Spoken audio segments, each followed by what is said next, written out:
Great. Thanks, Admiral. And gentlemen, we'll take a few questions now. Sir. I wanted to ask about the Turkish role. It's very concerning for Israelis. Turkey obviously has been a supporter of Hamas. What role will they have, and will they have troops that will be on the ground here or in the Gaza Strip? Thank you. Well, I think, first of all, what troops are on the ground in Israel is going to be a question the Israelis have to agree to, and I'm sure that Prime Minister Netanyahu will have opinions about that, but we think everybody has a role to play here. Some of that's going to be financial, some of that's going to be in reconstruction, some of that's just in communication with the various parties to ensure that this deconfliction process actually works and is implemented. We're not going to force anything on our Israeli friends when it comes to foreign troops on their soil, but we do think that there's a constructive role for the Turks to play, and frankly, they've already played a very constructive role. We're very grateful for that. And you asked, they've supported Hamas in the past. No one who is a party to this conflict can look in the past and not point at something that they don't like or that they disagree with. Everybody who's been involved in this conflict can point at one other person. One of these flags can point at another flag and say, we hate that person for various reasons. The way that we're going to get to peace is to focus on the future, which is what the President of the United States has asked us to do. And we think everybody here is very willing to do that and is very eager to engage in that effort. Ma'am. The ceasefire deal took months to negotiate. What do you think the likelihood is that it will last long term? If you had to put a number on it, a percentage. Well, Jared's the investor here. I'm not going to give you a percentage, but look, what we've seen the past week gives me great optimism the ceasefire is going to hold. And if we get from where we were a week ago to a long-term, durable peace between Israel and Gaza, there are going to be hills and valleys. There are going to be moments where it looks like things aren't going particularly well. But given that, and given the history of conflict, I think that everybody should be proud of where we are today. It's going to require constant effort. It's going to require constant monitoring and supervision. That's part of the reason that Admiral Cooper and his team is here, is to mediate these disputes, to mediate these disagreements as they come up. But look, right now, I feel very optimistic. Can I say with 100% certainty that it's going to work? No. But you don't do difficult things by only doing what's 100% certain. You do difficult things by trying, and that's what the President of the United States has asked us to do. Sir. Mr.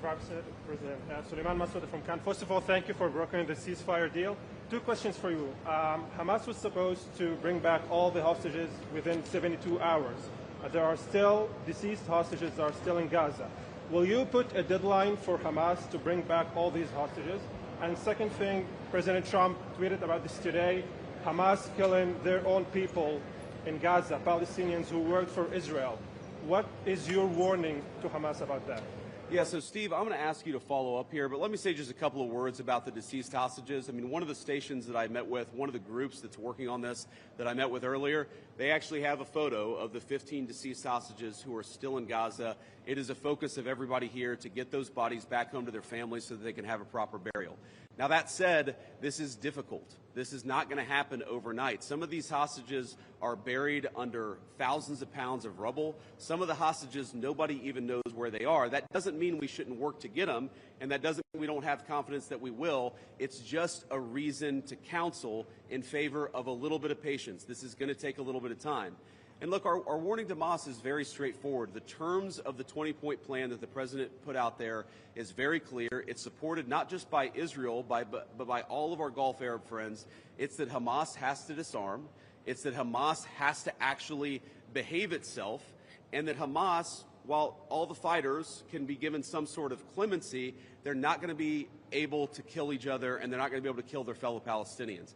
Now, again, that's going to take a little bit of time. We're talking about how to set up the security and humanitarian apparatus to put all this in place.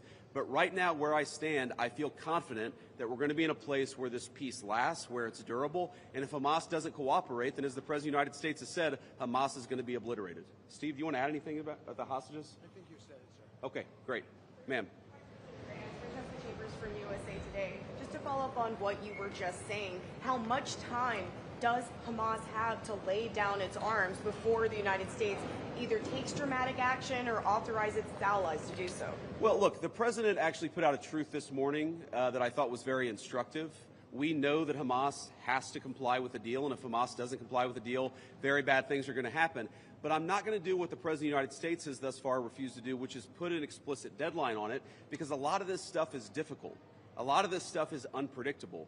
You basically have two regions in Gaza, one of which is relatively safe, I wouldn't say very safe, and one of which is incredibly dangerous. And part of ensuring that we get to a durable peace is to broaden the scope of the area that's safe. And the International Security Force is a big part of that. We don't yet have the International Security Force set up. That's something we're working towards. We have a number of volunteers who want to participate in that International Security Force. So my point is, I don't think it's actually advisable for us to say this has to be done in a week, because a lot of this work is very hard. It's never been done before, and in order for us to give it a chance to succeed, we've got to be a little bit flexible. I think what you're seeing from our Gulf Arab friends, certainly from our Israeli friends, is a certain amount of impatience with Hamas, but we're going to keep on working at this process, and we're going to keep on trying to bring the deceased hostages home, but also make sure that all Gazans are able to live in a prosperous and safe place. Yes? So the White House indicated that actually there is a plan to start rebuilding Gaza, the parts of Gaza which is still under Israeli control. Is it so indeed? And can you tell us a little bit about this plan? How is it going to work? Yeah, Jared, do you want to say a few words about that? Okay. So, first of all, no reconstruction aid, no reconstruction funds will be going into areas that Hamas still controls. And as far as the demilitarization goes, once the ISF is up, there needs to be a security force that they can feel safe from, that in order for it to be the transition to be complete. So that needs to happen. There are considerations happening now in the area that the IDF controls, as long as that can be secured to start the construction as a new Gaza, in order to give the Palestinians living in Gaza a place to go, a place to get jobs, a place to live. So that's one of the many things being considered. Right now, again, there's been several work streams that have occurred over the last years. Those are all being synthesized and updated here at the center, and then they'll go before President Trump and the Board of Peace to get recommendations on what to build, how to phase it, but that's definitely something now that's being very strongly considered. Great. Sir? Thank you so much, sir. Thank you for your support. Oh, sorry. Why don't we do the guy in the back, and then we'll do you in the blue jacket. Thank you. So much, Go ahead. Mr. Vice President. Could you speak up for me? Yeah, I will try. So thank you so much, Mr. Vice President. And my question is, from the level of cooperation that you just saw today here in this place, how you see the, let's say, future of normalization in Israel in the region, if you see like a cooperation, growing cooperation between Israel and other Gulf states that we don't see from the outside? Yeah, well, you know, I think Steve put it best, which is that this model, I think, could serve for a foundation for normalization, not just in the Middle East, but across the world. Because what we're taking, again, is a long-term, protracted conflict with two enemies who really don't like each other, and we're actually creating a model that can lead towards sustainable peace. Now, we know that a lot of our Gulf Arab friends would like to have normalized relations with Israel. We know that getting this peace on a sustainable pathway is sort of the critical first step of that. But look, I feel very optimistic about where we are. Knock on wood, you never know how this stuff is going to go.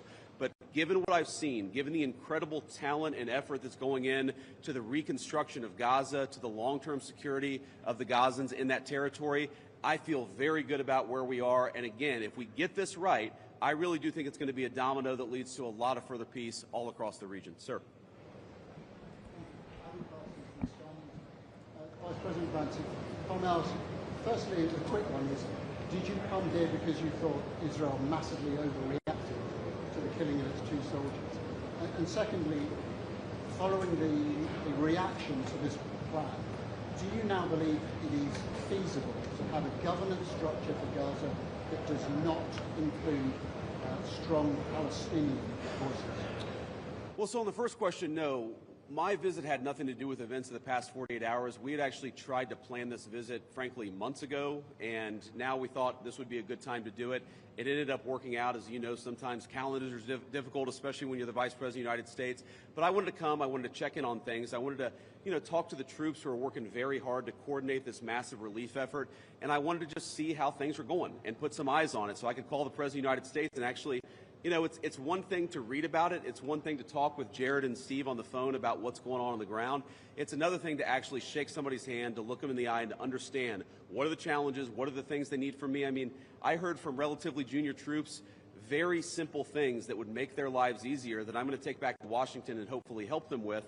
That's why you do a visit like this, not because of anything that's happening on the ground. On your question about what is the ultimate, authority in Gaza look like, I don't know the answer to that question. And I think what's so cool, what's so amazing about what these guys have done is that we're creating a governance structure that is very flexible to what happens on the ground in the future.